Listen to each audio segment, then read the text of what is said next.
You know what? Hey, mine happened like that too, except that I got fired. I think this the only job maybe that I got fired from when I was doing the food service, the ramp stuff at Labatt was they had this deal, man. I kid you not, this is crazy. They made you do the walk of shame. Why you sleeping on us? Why you sleeping on us? No cap, we gon' have to make them believe us. Yeah, wake up, yeah, wake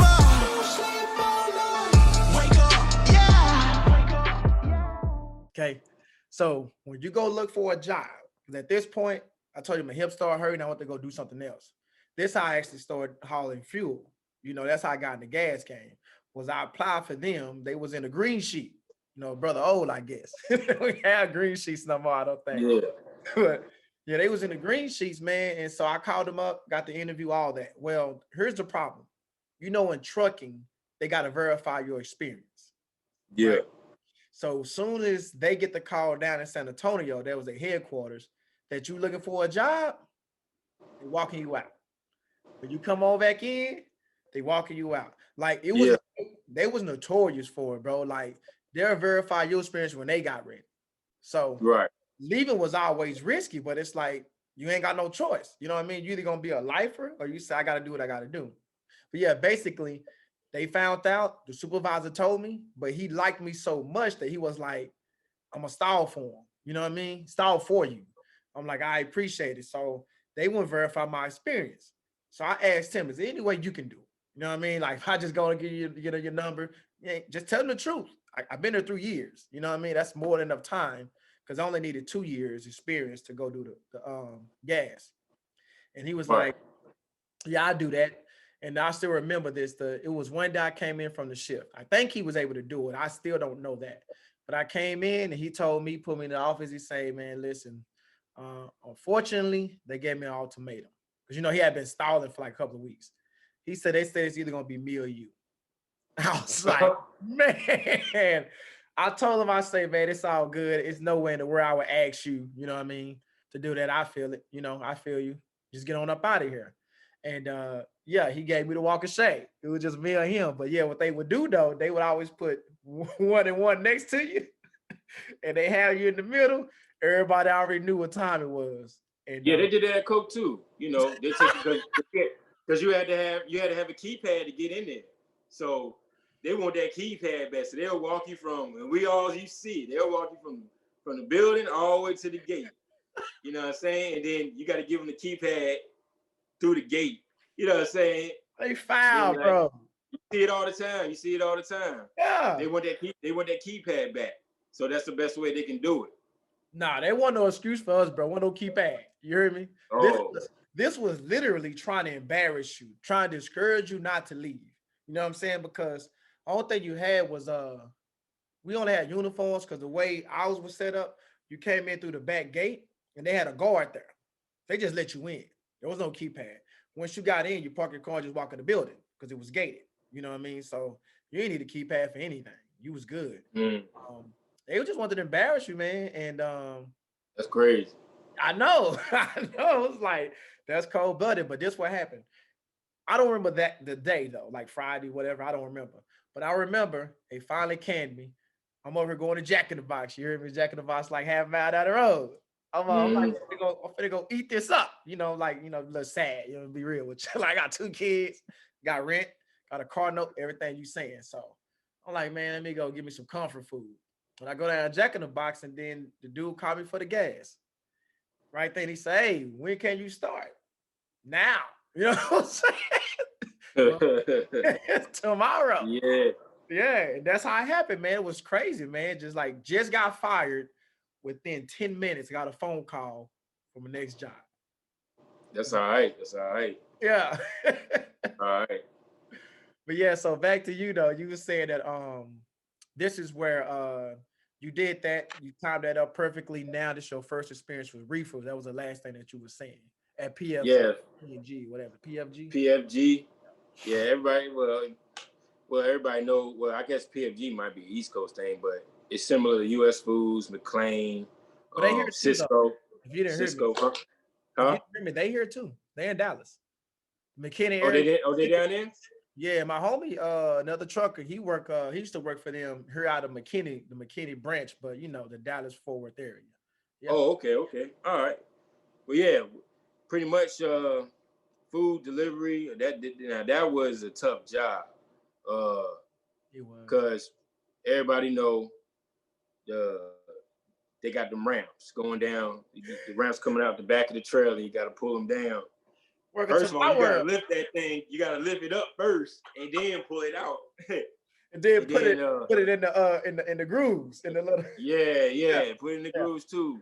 Uh, and you carrying them boxes with the two-wheel dolly. You ain't no that's it. That's all you got. Sometimes you might have a pallet jack in there, but only time you have a pallet jack in there if you're delivering to like a major grocery store. But most of the time you ain't have one. It would just be in the way. Did Some you things be you talking about boxes all the way to the top, Yes, all the way sir. to the back. Yes, Open that sir. door, you got to break down the whole joint, put it on the ground. It's Did you like, have that man, issue? Did you have that issue where I would to try to shorten up the time, I would load the dolly up. The problem is if it's too heavy, you gotta pull back as you're going down because you don't want to be going too fast where it kind of take over. And then when yeah, you get to the bottom, it's gonna flip over. yeah, yeah. I'm saying I had everything you talking about. I experienced going down that ramp, boxes all on the ground. I mean, it's just crazy, yo. I mean, it's just crazy. Rain. Oh man, Yeah. when it Oh, rains, mm. it's good. Yeah, it's like. But yeah, anyways though. But so they had what do you call it? I can't never think of the name. The little separator be inside of I the know. trailer. Yeah. The I don't know what they call it either. I know start because with it. I had the Start same with thing. They B. separate them dividers. They separate them from The frozen in the refrigerator. yeah, yeah. The I forgot. It started with. I think it started with a B. I can never memorize what it is. But anyways, the frozen in the nose, and then you got the refrigerated stuff and the dry stuff in the front, and then you also got a side door you can get to the frozen from outside Yeah, because it's a yeah. side door, Thing. and that got a ladder too. But yeah, that's pretty much the food service, and you going to them stores or mom and pop restaurants. Our three main chain restaurants was IHOP, Arby's, and Popeyes. Those are the big three places they had accounts for, and then everything else was like mom and pop places. But we would do that. Then we do, PFG also had drop keys, which means we have access to the restaurants and like Arby's and stuff like that. We have the keys where we can go in there before they open. Nobody's in there. We can stock it up, without anybody being in the way. Right. So we had those. Usually our start time was like, well, mine was. I had a route with them, of course. A Which they permanent. threw me. I had a permanent route, which was mine was in the city. But was it like mine? Was it every Monday the same place or Nah, mine was the same place every day. you went to the That's how same big. places every day? No, we're not the same restaurant. Well, some of them would be like sometimes it'd be like 2 or 3 times a week, but I had the same area, which was downtown Richmond.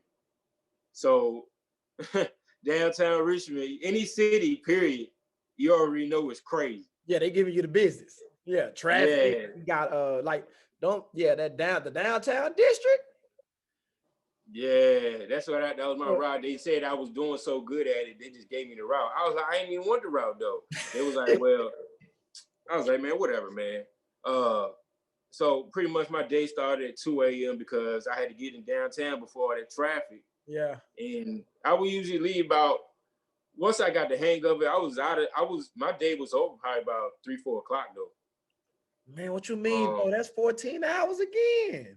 Yeah, still though, it's a long day. Look, let me say this. Let me tell you this. And I wonder if you have a story like this. So I remember going in Dallas, we have a mall, a Mesquite area, it's called Town East Mall. Now, Town East Mall was notorious for one of those places. You know how I'm pretty sure you had at PFG where everybody, all the drivers say, you don't want to go there, bro. Whenever you get that on your list, on your route, you don't want to go there. So I went there for the first time. when I tell you they had this underground cave looking thing that you never seen before, that never seen as a shopper. I've been there several times as a shopper. So this crap was set up. Their food court is on the third floor of the mall. So Right.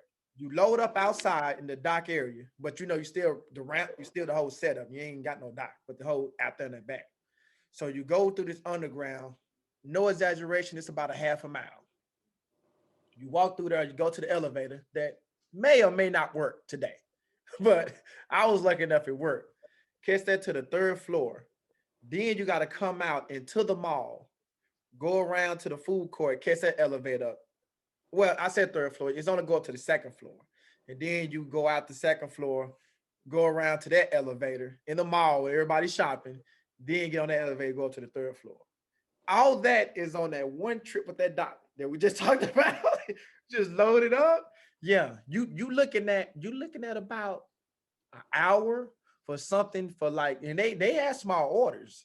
You're looking at about an hour for some that if you had it on the ground, you know, like at a wing stop and stuff like that, you'd have been done with in about 10, 15 minutes. You know, I'm just saying that you have any of those, one of those kind of experiences where it was like doing something drastic like that instead of malls. I did malls. I did hotels. You know, hotels in downtown areas. You know how that goes.